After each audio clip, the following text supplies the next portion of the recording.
So let's get right into it. Do you sometimes look around your house and wonder whether your partner enjoys annoying you by leaving their shit all around the place? Is it deliberate?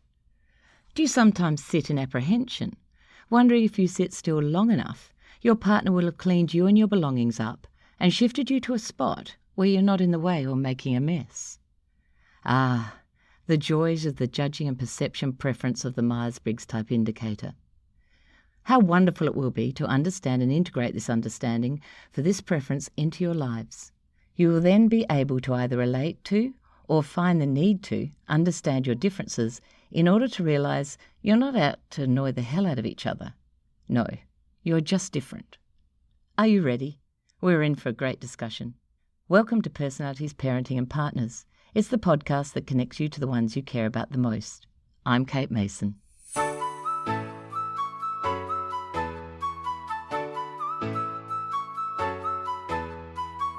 In this episode of Personalities, Parenting and Partners, we'll focus on the fourth set of preferences in the MBTI, how we use the information we take in.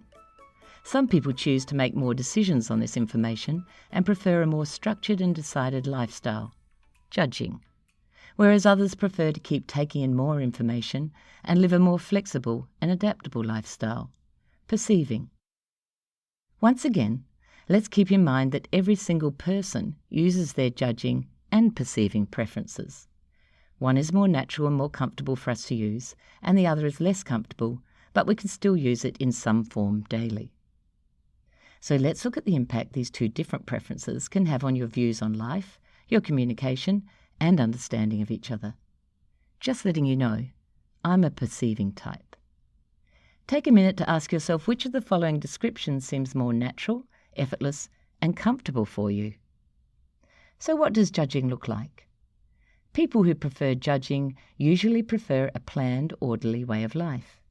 They like to have things settled and organised, and feel more comfortable when decisions are made and life is under control as much as possible. They like to make lists of things to do and enjoy ticking off tasks when they're completed. They get their sense of control by taking charge of their environment and making choices early. Lack of a clear pathway will usually concern them, and they prefer to work steadily towards the conclusion and finish early if possible, to avoid rushing just before the deadline. They're more comfortable when things are settled, rather than being up in the air or too loose. However, sometimes they focus so much on the goal that they miss new information. So if that's how judging types interact with the outside world, how does the perceiving type? People who prefer perceiving often do things very differently. They prefer a flexible and spontaneous way of life. For this reason, perceivers are often seen as more open-minded and laid back. They like to understand and adapt to the world rather than organise it, and are more outwardly focused on exploring opportunities and possibilities rather than coming to conclusions. Deadlines, plans and predictability tend to make the perceivers stressed, not relaxed. They like to keep plans to a minimum and approach work as play, or mix work and play. A perceiver will tend to work in short bursts of energy rather than at a steady pace. When studying or working on a project, they'll probably wait until near the deadline to get things done, as the idea of a strict plan that must be adhered to prevents them from working in their best space. They get their sense of control by keeping their options open and making choices only when necessary. They're tolerant of other people's differences and will adapt to fit into whatever the situation requires. However, sometimes they stay open to new information so long that they miss making decisions when they're needed. Okay, so which do you relate to the most? While making your decision, remember we're living in a judging world. Structure, organisation and planning are expected in order to live in our society. These are necessary and important to daily life expectations such as jobs, schooling, business, and for our lives to run efficiently and effectively. Therefore, the perceiving type must make many adjustments to their preferred way of keeping their choices and decisions open and flexible. You may be a perceiving type who's become so good at using your non-preferred side every day that you don't recognise that this is your true style. Have a think about this before deciding which is your most natural preference. Remember, we can all use both, but one is your most naturally preferred. Now, there are several misconceptions around this preference, so let's discuss them now. Do not confuse judging with being judgmental in its negative sense about people and events. They're not related. Both types can be judgmental. Do not confuse judging and perceiving with a person's level of organisation. A lot of people think that P-types are disorganised or messy, and that J-types are clean and neat. Now let's clear this up right now. The J or P preference is no indicator of messiness or neatness. Both J and P types can be messy or disorganised, although some people may think differently. For many judging types, everything has its place, and that's where it goes when you've finished using it. Their workplaces and homes are often exquisitely neat and tidy, and when I go to these people's places, I'm full of admiration about how easy it seems for them to be so organised. I am sometimes a bit scared to put my handbag down, but usually they have a special spot where handbags go. Now, for perceiving types like myself, we can be tidy, but in a different way to the judging type. I believe if we're all passionate about a project, job, or a skill, we can all organise and manage our lives successfully, no matter what type. But the JP processes that we use will be different. Now that we've seen how these two preferences organise their worlds, let's turn it around. Let's change the following views each type might have about each other. Judges may see perceivers as careless and unproductive, lacking consideration for deadlines, not serious enough, irresponsible and unreliable, procrastinators, unable to make decisions, always jumping in unplanned. Perceivers may see judges as rigid and inflexible, stubborn and rule-bound, overly controlling, too black and white, make decisions too quickly, and taking too long to plan. If we look at the way these types organise their lives, we can realise that there's nothing right or wrong about the way they go about doing things. It's really just different. Now, as we know, many judging types' lives are based around order, structure and closure. Most often they begin their day with a checklist or milestones to mark off. This is their tool. It's essential. It keeps their day on track. This can be written or kept in their head.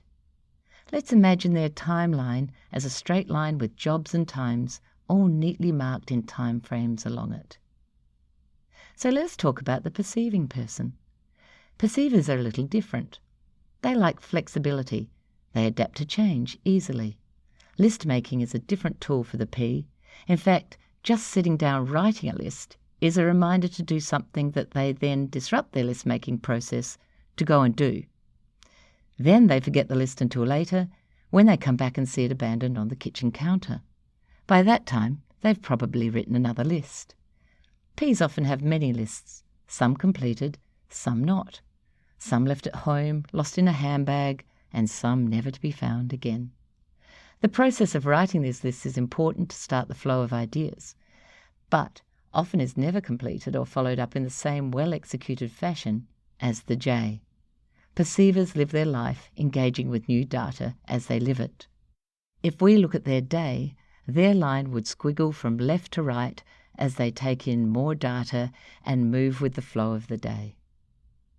However, if the judging types take their need for organisation and structure too far, they can come across as rigid and stubborn.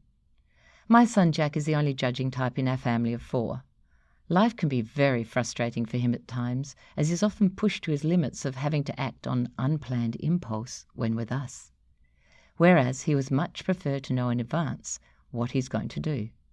He was around 16 years old when I asked him where he kept his list, as I never saw a physical list. He said, "In my head."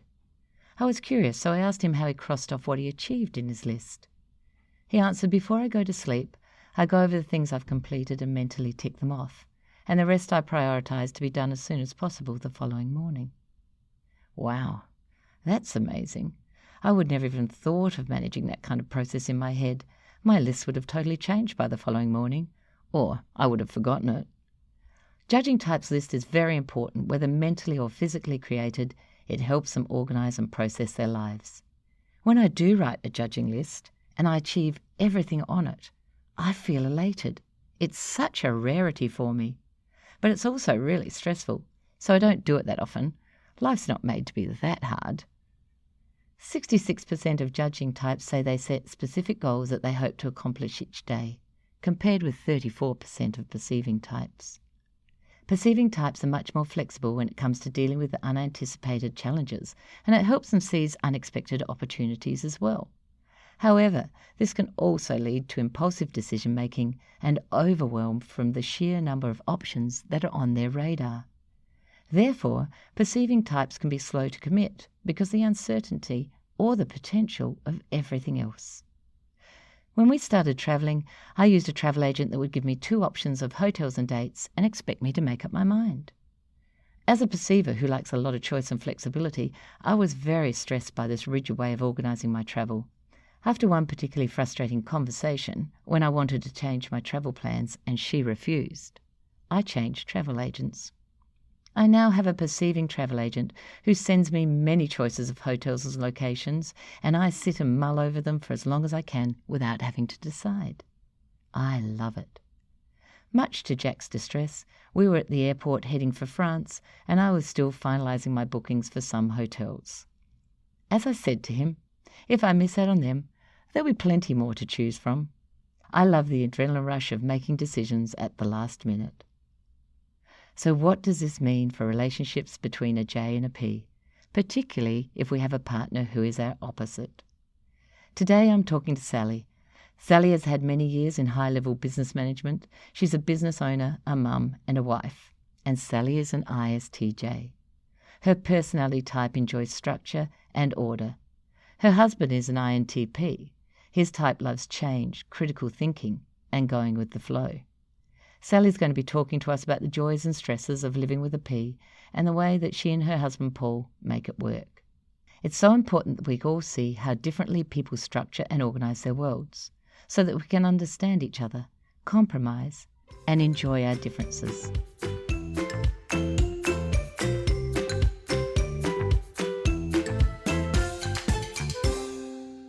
Hi Sally, how are you?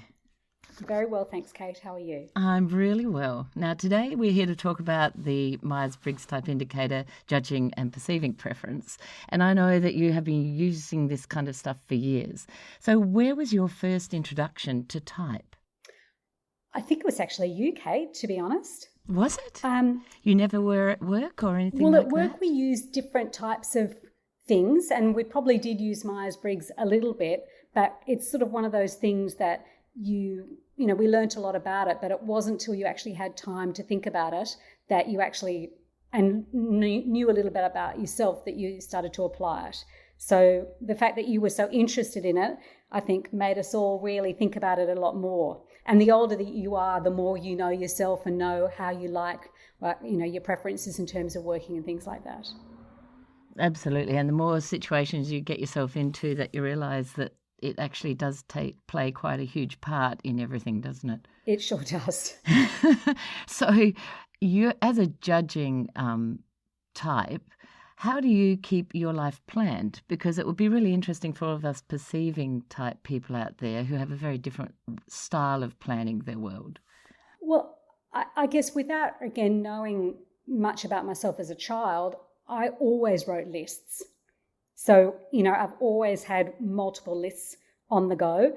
And as I've, gone into the workforce and then had a family, and I've found what really works for me, I'm just doing more and more lists. So I have a 5-year plan, I have a yearly plan, I have a monthly plan, I have a weekly plan, and I have a daily plan. And then within even that plan, I time block to make sure that I stick to the plan. And then, I'm the kind of person that I write the plan and then I stick to it, and I love to review it. So I make the whole family sit down once a year and review our goals and measures and what we achieved and what we want to do next time.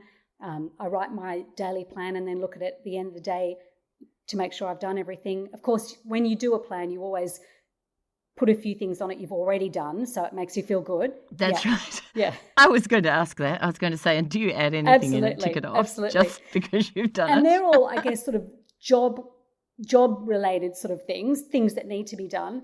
But I also do other things, for example, using Gretchen Rubin's framework. I do, well, in 2021, I did 21 things I want to do in 2021. And for 22, I'm doing 22 things I want to do in 22. So these are just not necessarily work things or family things, just things that you'd like to do or have been on your bucket list. And again, you just write them down and then you can go and review it. If you've got a month and you think, well, I'm not sure what's happening this month, you could go to your list and review what you said you wanted to do. You can change it. And then, of course, you go back and tick things off and say, yes, I achieved all the things I wanted to achieve last year. So a whole lot of different planning mechanisms. If you don't achieve some of those things, how does it feel and what do you do about it? I think the way you plan is you do urgent and important, and you time block. So I don't find I put unrealistic things on there. So I don't have Save the World as an objective. Yep. So I have things that I've thought through and thought about. But then if you don't achieve, if something needs to be done, you will achieve it because that's your personality. But if it's just something, for example, last year I wanted to read 10 books. Right. And I listened to a lot of books, but I didn't read 10 books. And that's okay. Yep. Yes. Because it's not really urgent or important. It's just one of the things that I'd put on my list. So, but I think my personality is that if you have something that is urgent and important, it will always get done. Right. And so the other things you can actually let go of as not as important, or does it still get to you a little bit if you have to let go of them? Not if someone else is relying on me, then I will achieve it. Right. But if it's just an idea I had, then it won't ever get off the list. It might just move. For example, next year we've got a child doing the HSC, and I'm quite conscious that I'll have a little bit less time. So a few things that I wanted to do next year, I've put into fourth quarter next year. Right. Because I just know that I'm only going to have a certain amount of time. And I think as you get older, you get better at managing what you can actually achieve. Yes, and understanding what things you really can't actually achieve because life just gets in the way. Yeah. Absolutely. So of your children, do you have a J or P children? How does that work? I have a husband who is a P and a P daughter and a J daughter. Mm-hmm. And how did you notice that in them? In all of them? Well, let's start with your daughters. How do you notice that about your daughters and the way that they behave, to pick something like that up in your family? With the older daughter, who's like my husband, who is a P, when it came to her schoolwork, I would be trying to say things like, we've got something coming up in a few weeks' time. Do you want to start doing it now? And I quickly learned that was not working, and that she wasn't the kind of person that would do a quarter of it the week before and have it done in draft, blah, blah, blah. And I just observed she was very much like Paul. And at the end of the day, what she handed in was fantastic. But Paul would need to help her because when she asked me to read the draft at 1 a.m., 3 hours before it was due in, I couldn't do it. No. Paul was fine. He was happy to stay up late and do that. But I would say to her, if you want me to read it, then my cutoff point in terms of my stress levels is 2 days before. So we learnt very quickly that she and Paul were better to work together. Yeah, and what a great way of working that out. And how lucky are you to understand and working that out, because it could stress the J parents so much the whole way through, and they would not be able to let go and just keep going at that child to finish the way that that person would like to finish in a structured way. Whereas having both of you and understanding that her last minute dash was her very best effort and the adrenaline just kicks in and that's how she knocks it out of the park. And for Paul to be able to be there knocking it out of the park with her is fantastic. Yeah, definitely. And you could see a lot of work being done in her head. So by the time she actually put pen to paper, all the sentences were formed and it was all beautiful. It was just that process was very different. So I just learnt to leave her alone. And your other daughter? My other daughter is a mini me. So she has, a large whiteboard with lists and plans and objectives, and has things to us in draft if she wants us to read anything days ahead. So she's 100% me, but has my weaknesses. So she needs to learn to read questions. Yes. She needs to learn to just stop talking sometimes. Right. So she's got other things to work on, but she's a lot easier in that she likes the way that I run the house. It makes her feel comfortable, and I can understand when she needs help, when she doesn't. I don't have to worry about her getting things done, achieving things. She just gets on with it herself. And she's very well organised and independent in terms of her life as well. As I have to say is the other one, just in a very different way. Yes. And understanding those differences is huge. And like you say, because you're who you are, she's got that comfortability of being able to be herself and having someone understand the way that she processes things as well. Yes. Yep. So I remember coming to visit Sally many years ago when her children were at school and mine were as well. And you had a board in your kitchen that kind of had my heart palpitating and just in overdrive, because I couldn't believe what I was seeing, because I'm a very casual person and not terribly worried about schedules. So Sal, tell us how you organised the kids' schedules and how many activities they often did after school. That's what blew my mind. Well, the whiteboard was sort of broken up into two things, because some obviously you've got a lot of things that are scheduled in every week. So the top of the whiteboard was what's happening this week, and the bottom of the whiteboard was what happens every week.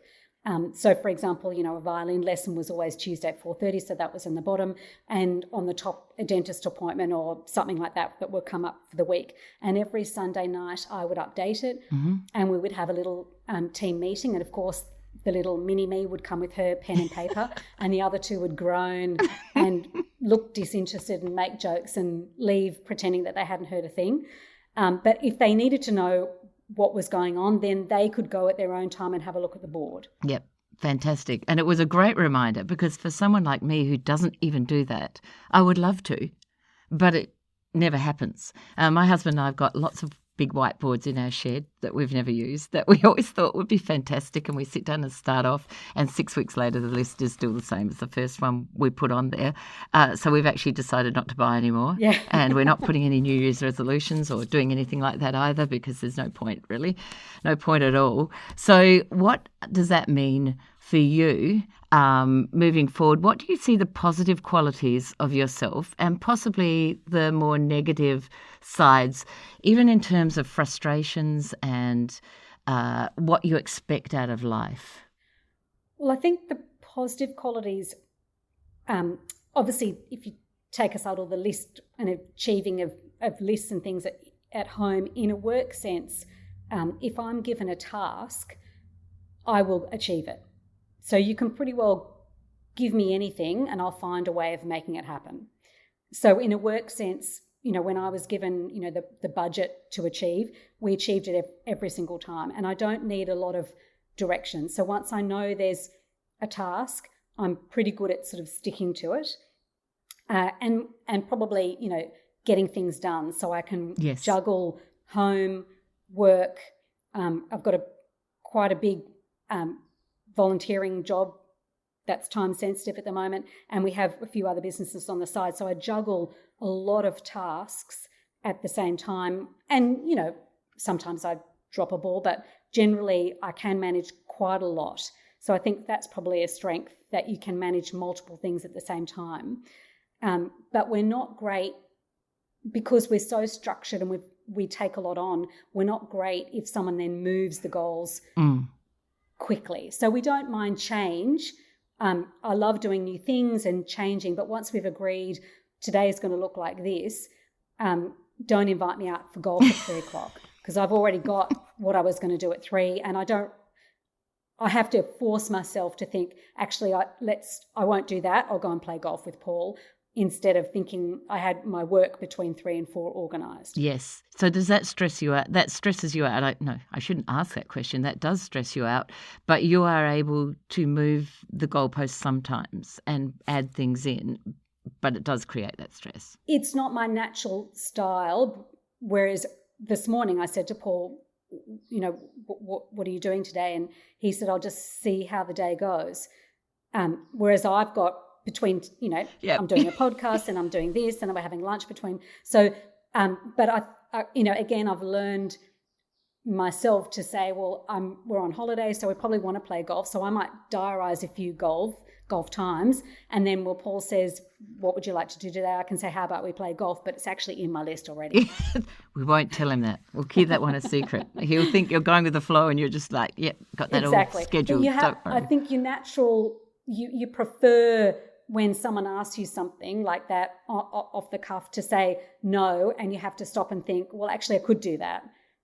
So it's just a style thing. Yes. Yeah. So having both of you having a J and a P in a relationship can often cause a huge amount of problems and conflict. And I know that you've known about you and Paul for years. So just finishing up, how do you two work together to create a great relationship and understand and know each other? I guess the first thing is we probably, being related to you, Kate, have a level of understanding of each other. Yep. First and foremost. So we get each other. And I've learned, and I'm sure if you talk to Paul, he would say he's learned as well, that, from my point of view, Paul will get there. So, we used to have, for example, the kids' Christmas, the kids' birthday parties. And I'd be stressing, it's 2 hours before, I had a million things to do, and Paul would decide to wash the windows. And he still had all the other things that I'd given him to do. On his list, yeah. On his list. Mm-hmm. And I'd be thinking, why are you doing that? The windows don't need to be washed. No one's going to notice. But now I realise, and he did it at Christmas too, that everything will be done. And in fact, it will probably be done at a better standard than I will do it. But I just have to give him the things that I want him to do and then wait to the very end. There's no point checking where he's at, because that just frustrates him. He does it in his own way, in his own time. And I think we've learned both at work and in our personal lives, if we've got something that needs to be done, like a big job, house renovation or something like that, one of us will take the lead. Yes. Okay. And so we're not working on top of each other, being forced into the preferences that we don't really like to work in. So, we're renovating a house, so Paul's the lead on that, and then he'll just ask me or give me jobs when he needs me to do something. So you've really got to know the other person and trust that they will get there. Yes. Whichever method they want to use. Absolutely. And that's the whole preface about understanding personalities and temperaments and the person that you're living with.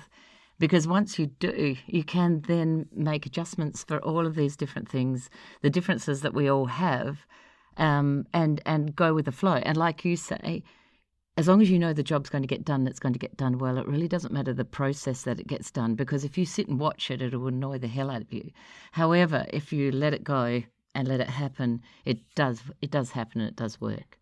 And the other part of it is that, if at 10 o'clock in the morning I get a curveball, so for example, one of the kids has forgotten something or we need something urgently done, that, we get a sick animal or something like that, Paul straight away, yeah, I can go to the vet, I can take it to, whereas I'm thinking, oh no, at 10 o'clock I was going to do something else. So he's fantastic at all those last minute, following up on all those last minute things that come in, and his list then gets readjusted, and he doesn't care. Matter to him if things aren't done. And a few things probably do get then missed from his list, but it means that the frustration that I would have trying to adjust my very rigid list, I can rely on him to pick up the slack, and that is fantastic. That is a jewel. That is absolutely beautiful, and it's fantastic that you both know that. And as you say, with a P, throw us a curveball, we'll handle it because we love doing things straight away on the spot. And like you say, we'll move our day around to fit it in, and we'll let go of some things. Yeah. But it does take the stress off you, being who you are as such. That is really, really important thing. It actually works. I think the combination, I feel, works really well. So all of those people out there that are listening that are actually in this combination, if you can make it work, it can work really, really well for you. You just have to learn to know and understand each other.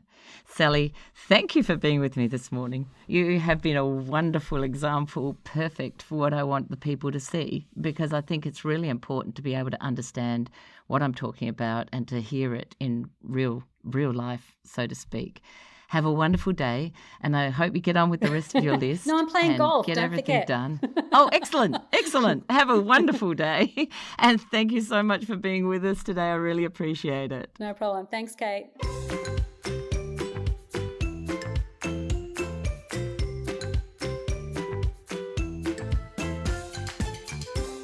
So what now? Helpful tips on engaging and managing a judger if you're a perceiver. Be clear and specific on what's required. Judging people tend to feel more in control having a clear plan with milestones and getting to closure early.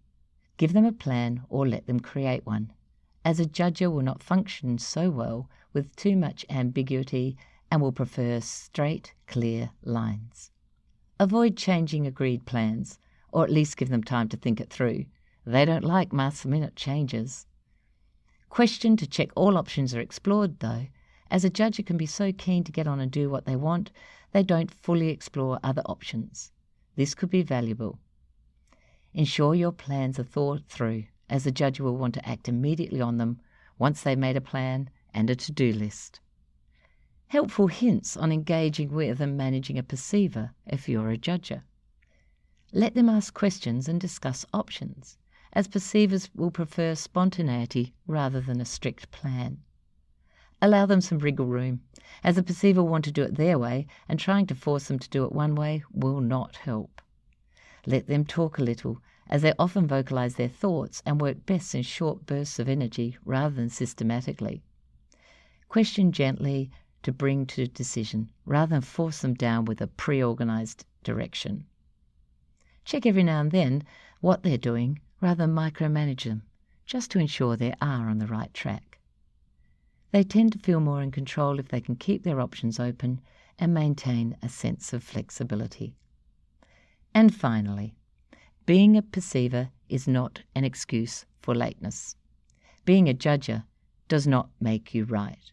As I said at the start of the episode, the joys of the judging and perceiving types. Our similarities are welcomed, but our differences are really what make our relationship unique, exciting, and interesting. Judging and perception, it's not necessarily like oil and water, but it does take empathy and understanding. And those are qualities that will absolutely serve you well. And with that, I say again, how wonderful it will be to understand and integrate these differences into your lives. I'm Kate Mason. Thank you for listening to Personalities, Parenting and Partners. If you enjoyed this episode, we'd love it if you could leave a rating and a review. That would help others learn about this podcast. If you have an episode idea, please send a note to thepersonalitycoach@gmail.com. Many thanks to our producers at Podcasts at Pop. Would you do us a favour and recommend this podcast to one friend? Thanks, and see you next time.